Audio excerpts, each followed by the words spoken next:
Donc, merci à Denis Basket, merci Fibako, merci Trevor Nganga, la confiance qu'il nous a donnée. Merci. Merci Badou.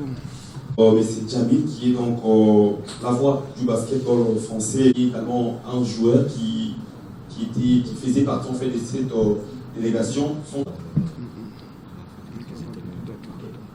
On va prendre les 3 premières questions. Entraîneur, est-ce que vous avez déjà répertorié le nombre d'entraîneurs qui devront prendre part à cette formation, et aussi combien d'athlètes vont participer? Vous allez tout à l'heure parler de pays, mais le nombre exact d'athlètes qui vont participer à ce tournoi. Merci.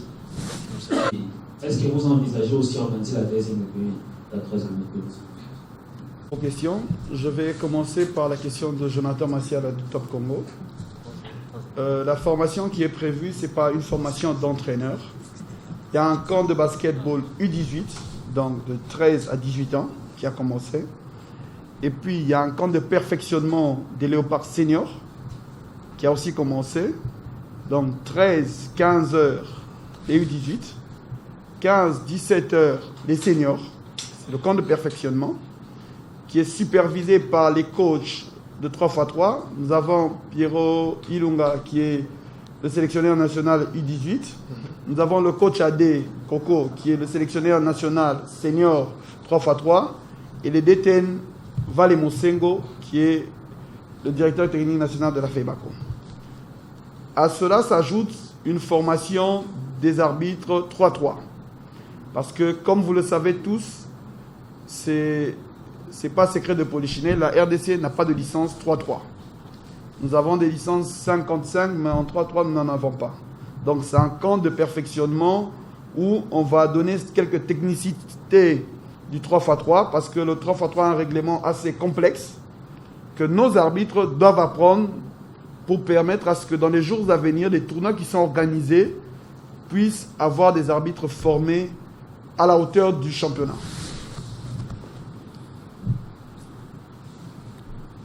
La question de Jolga, c'était oui. Quel objectif pour ce tournoi? Et le futur. Il y aura d'autres éditions. Comme je l'ai dit, l'ambition n'est pas de s'arrêter là.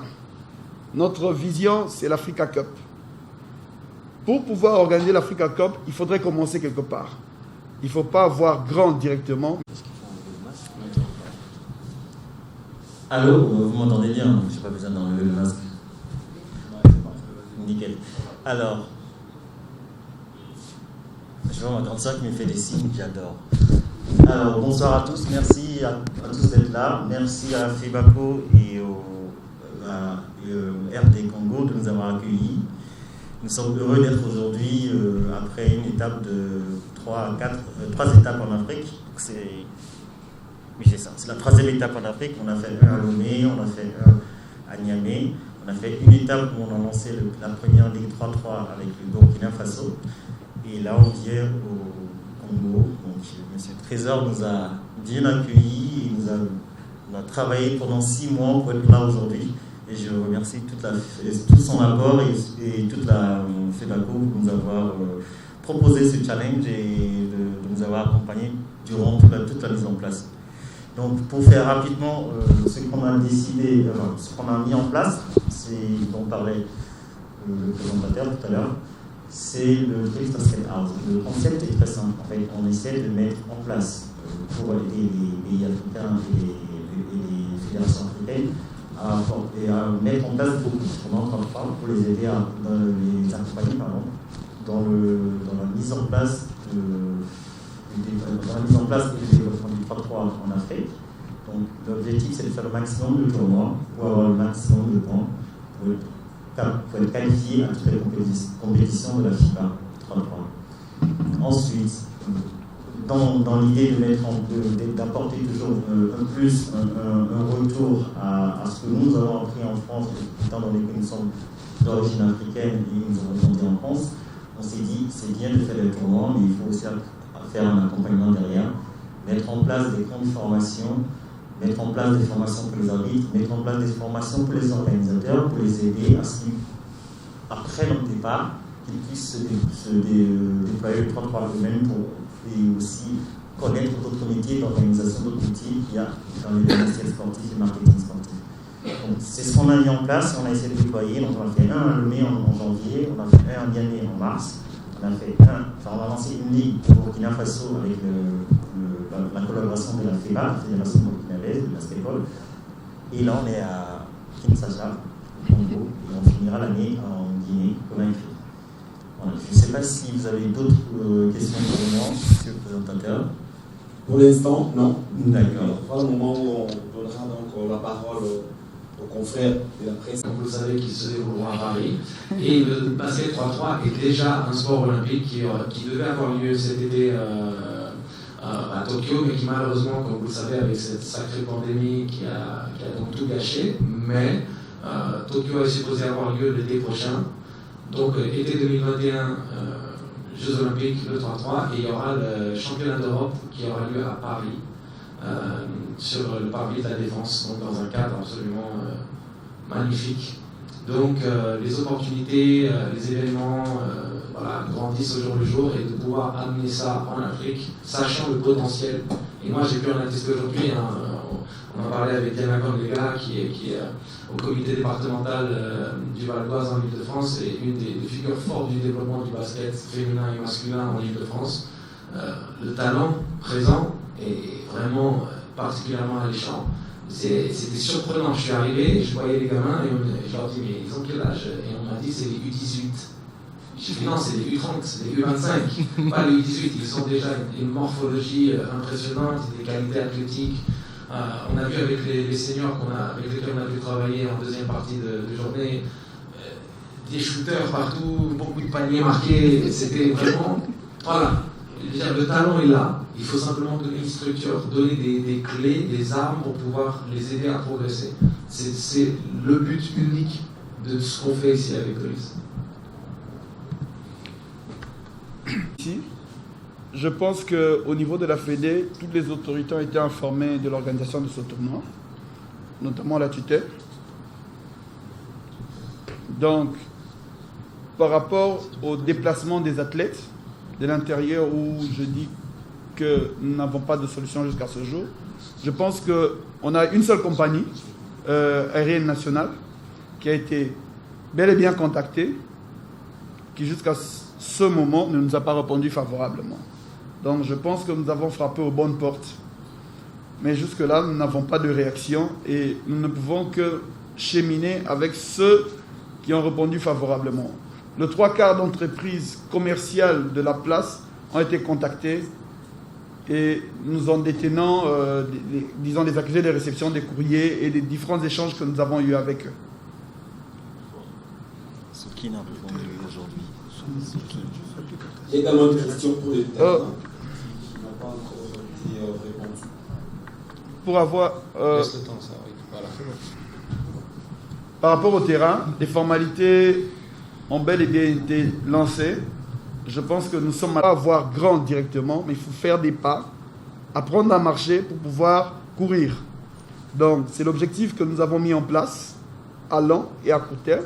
C'est d'organiser des circuits avec Dries, qui est un partenaire déjà qui a œuvré dans plusieurs pays africains, qui a l'expérience en termes d'organisation, qui a l'expérience en termes de grands événements.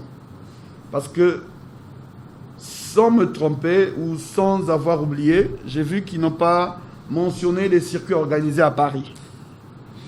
Ils l'ont caché. Donc, Dries, tels qu'ils sont là, ils organisent aussi des circuits à Paris, en France. Donc, ils ont l'expérience des grands événements. D'où la Fédération de basketball du Congo, que je représente pour le basketball 3x3, a mis en partenariat avec Dries des organisations qui permettront à ce que dans le futur, que nous ayons un deuxième événement et que nous en ayons peut-être que nous passions à l'Africa Cup ou à un potentiel challenger. Donc ça, ce sont les plans mis en place. Aujourd'hui, pour être qualifié au World Tour, qu'on peut appeler Coupe du Monde, il faudrait gagner des points. Pour les gagner, il faut des événements de cette envergure. Ce n'est pas les petits tournois que nous organisons, mais il faut des grands événements pour pouvoir gagner des points et être qualifié à des challengers pour avancé. Donc, c'est ce que nous mettons en place. Ça, le 3x3 a une catégorisation différente du 5 contre 5. Dans le 5 contre 5, nous avons des fenêtres organisées. Par contre, dans le 3x3, vous devez gagner de points en organisant plusieurs circuits. C'est ce que nous mettons en place, des tournois dans le quartier. Nous avons joué à Lemba, nous avons joué à Njili, nous avons joué à Limete. Et tout ça nous permet de pouvoir que nos athlètes puissent gagner des points au fur et à mesure pour que demain nous puissions être classés. La troisième question, c'était la question de l'homme Matondo. Trésor, avant que tu répondes à la troisième question, je pense qu'il y a une comparaison qui peut vous aider à comprendre le fonctionnement du basket 3-3. Tout le monde connaît le tennis et le système ATP avec le classement des joueurs qui accumulent des points avec les tournois qu'ils font, qui leur permettent d'avoir leur classement mondial à la fin de l'année. Le basket 3-3 fonctionne exactement de la même manière. Tous les tournois que les joueurs, peu importe leur nationalité, font, leur donnent des points pour le classement FIBA 3-3, individuellement. Et le classement FIBA des fédérations, donc de la fédération de la RDC, se fait sur le cumul des points des 100 premiers joueurs du pays. Donc le plus d'organisation de tournois, le plus de points, le plus de points auront participé ou auront joué un tournoi de niveau, on va dire FIBA. C'est-à-dire en termes de qualité, en termes de technicité, en termes de dureté. De l'autre côté, ce tournoi va rapporter beaucoup de points pour la FIBA, pour la fédération. Parce qu'il y a aussi quelque chose que M. Trésor a mentionné mais qui n'a pas bien précisé, c'est qu'aujourd'hui, pour participer à une compétition FIBA, il faut avoir fait au minimum 3 événements de très bonne qualité dans votre pays. Et sans ça, vous n'êtes qualifié à aucun tournoi FIBA 3-3. Et tous les joueurs doivent être inscrits Et tous les joueurs doivent être inscrits. Ce tournoi va permettre d'inscrire plus de tournois, ce tournoi va permettre d'inscrire beaucoup de participants, de leur montrer comment ça se passe. Et je sais que Trésor est en train de faire un travail monstre là-dessus pour éduquer, pour montrer aux gens comment s'inscrire sur les plateformes FIBA, comment adhérer à l'idée, au concept du FIBA 3-3. Donc voilà, ça c'est les 2 premières retombées que vous pouvez avoir.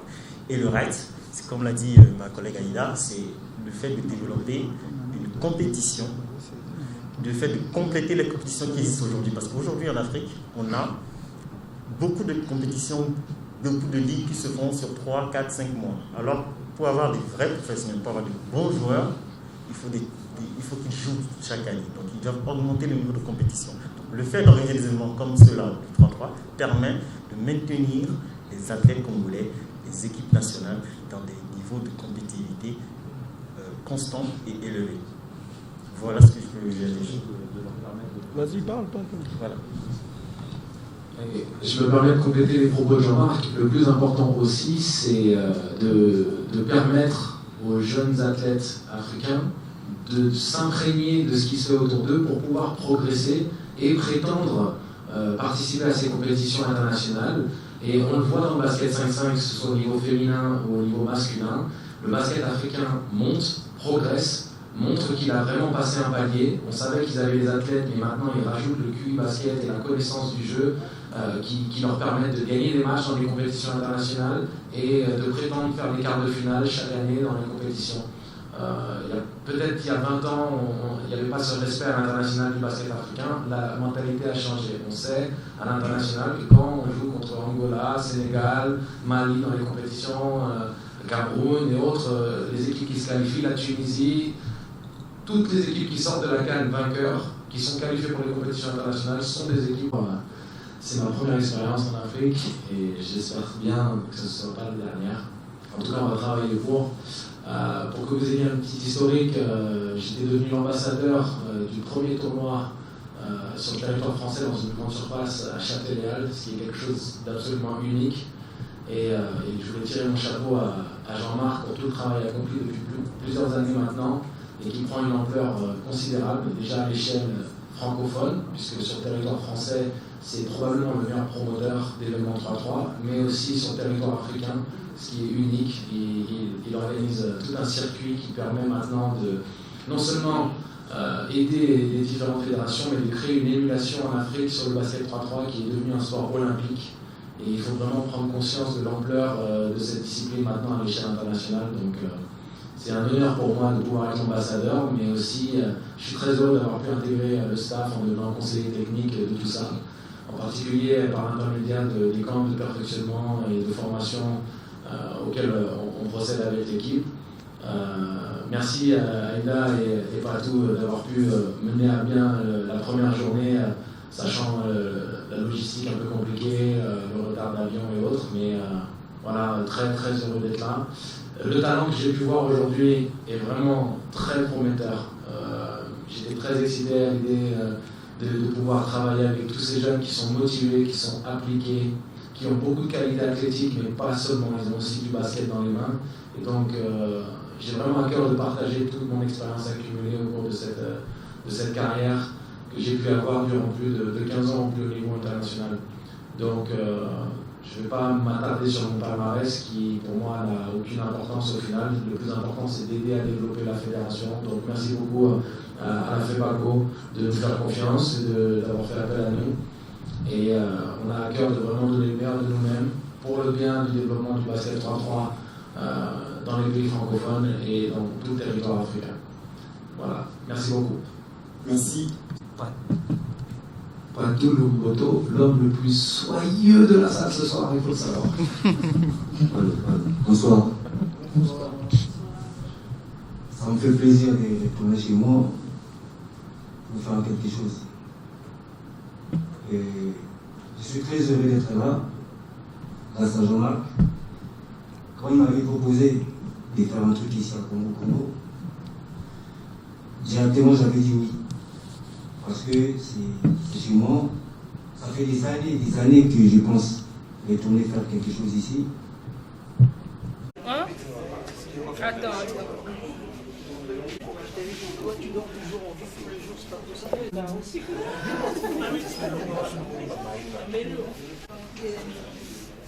Tidak, Pak.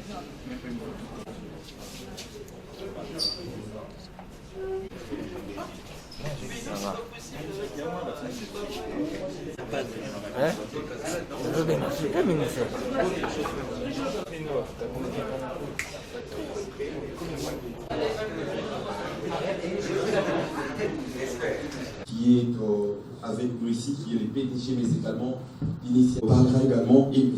Patou, qui est Patou Lumboto, qui est donc l'international Zagarkis. Je pense que je n'ai pas la parole à M. Jean-Marc. Oui. Pas que de ma maison. Nanterre.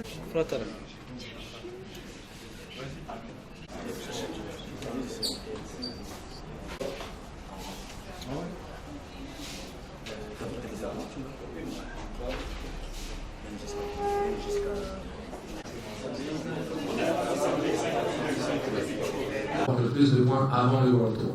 Donc, c'est un système pyramidal comme le système 33 pour que vous puissiez comprendre un petit peu la grande différence qu'il y a avec le basket 5-5 qui est plus sur des championnats qui sont déjà prédéfinis avec les équipes nationales qui font des tournois de qualification comme vous avez pu déjà le voir depuis de nombreuses années. Le 3-3 est totalement différent dans cette idée-là. J'espère avoir éclairci un petit peu ce fonctionnement.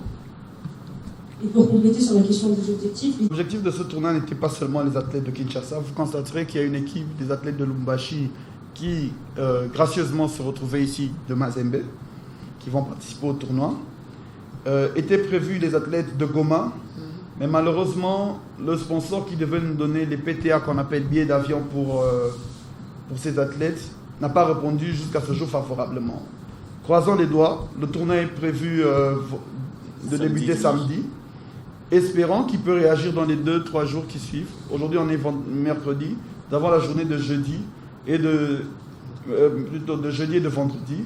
Espérons qu'il peut répondre favorablement et que ces athlètes puissent atteindre Kinshasa. Donc, il est prévu les équipes de l'intérieur, mais pour le moment, la difficulté que nous avons, elle est plutôt financière pour pouvoir les déplacer. Merci. Nous allons prendre la deuxième. Et la dernière question. Après, je laisse la parole à ma collègue pour plus de détails. Et à la deuxième question de monsieur. Junior concernant les perspectives, c'est bien ça. C'était bien ça. Et après, je laisse la parole à la fédération, parce qu'ils ont plus de poids que moi pour répondre aux autres questions.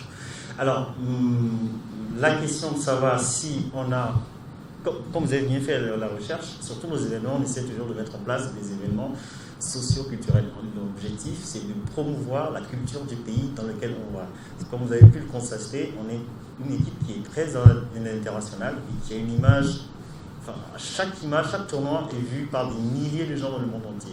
C'est aussi un de notre objectifs, c'est vraiment de promouvoir l'image des pays africains vers les Européens, vers les Américains, dans le monde entier, en disant que nous, en Afrique, on est capable de faire des choses bien, on est capable de faire des choses professionnelles, et on est capable de vous donner une autre image que vous avez de nous. C'est aussi pour ça qu'on a des activités, des animations socioculturelles. Pour ce qui est prévu pour l'Air Congo, pour l'Air des Congo, je laisserai ma collègue s'en charger. Et alors, vous m'avez posé la question de savoir qu'est-ce qu'on peut en tirer de ce type d'événement. C'est bien ça? Des résultats finaux. Alors, si c'est le résultat sportif, c'est les athlètes auront participé